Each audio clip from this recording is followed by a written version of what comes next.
La baronne Staff et son élégance démodée.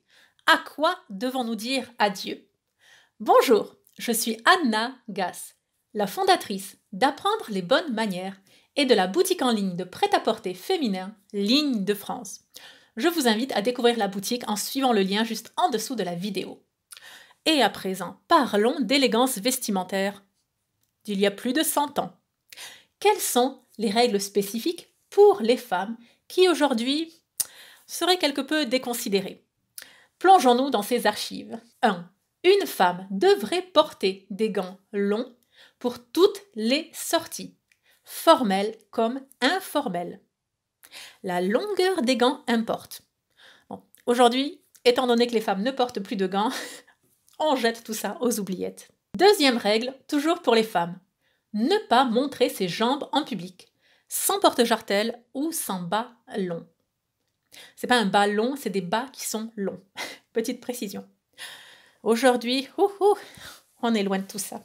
Mais pas de commentaires de ma part. Passons tout de suite au point numéro 3. Porter une robe avec une longueur de train en soirée pour marquer son rang social. Eh oui, nos vêtements traduisent notre statut social. C'est encore le cas aujourd'hui, même si officiellement il ne faut surtout pas tenir ce discours. Autrefois, en soirée, la longueur de la traîne et l'épaisseur, la qualité du tissu donnaient des informations sur le pouvoir de la femme, sur son rang social. Quatrième règle, ne jamais sortir sans un chapeau orné de plumes ou de fleurs. Cinquième règle, porter des corsets serrés pour maintenir une silhouette parfaite. Autre temps, autre mœurs. En tout cas, le corset participait à souligner et marquer la taille des femmes. Vous voyez tout de suite, vous avez en tête et dans les films et autres des caricatures, donc des femmes faméliques qu'on étouffait, qui ne pouvaient plus respirer à cause des corsets serrés. Mais je vous assure que pour l'immense majorité des femmes, non, c'était des corsets adaptés à leur taille, à leur morphologie et à leur activité du jour. Bon. Si une femme ne peut pas respirer, de fait, elle ne peut rien faire. Donc, voilà. Le corset, ça faisait partie de la lingerie d'autrefois. Le but était de maintenir, de tenir, donc de faciliter la vie et pas de s'encombrer. Sixième règle, ne pas porter de bijoux ou de perles avant 18h. Là, on a bien avancé. Je vous renvoie à une autre vidéo que j'avais faite sur les bijoux. On a avancé, quand je dis avancé, on a avancé l'heure. Il est question de midi. Et encore, pas tous les bijoux, bon, je ne développe pas ici. Mais en tout cas, c'était plus strict à l'époque parce que l'horaire de référence était 18h. À présent, c'est midi. Septième règle. Une jeune femme devait porter des jupes longues avec crinoline pour les jours ordinaires. Huitième règle. Les manches doivent être longues et étroites en tout temps et en toute occasion. C'est ainsi formulé. Alors, cela renvoie aux excès qui ont eu lieu c'est venu du monde anglais par rapport aux manches bouffantes.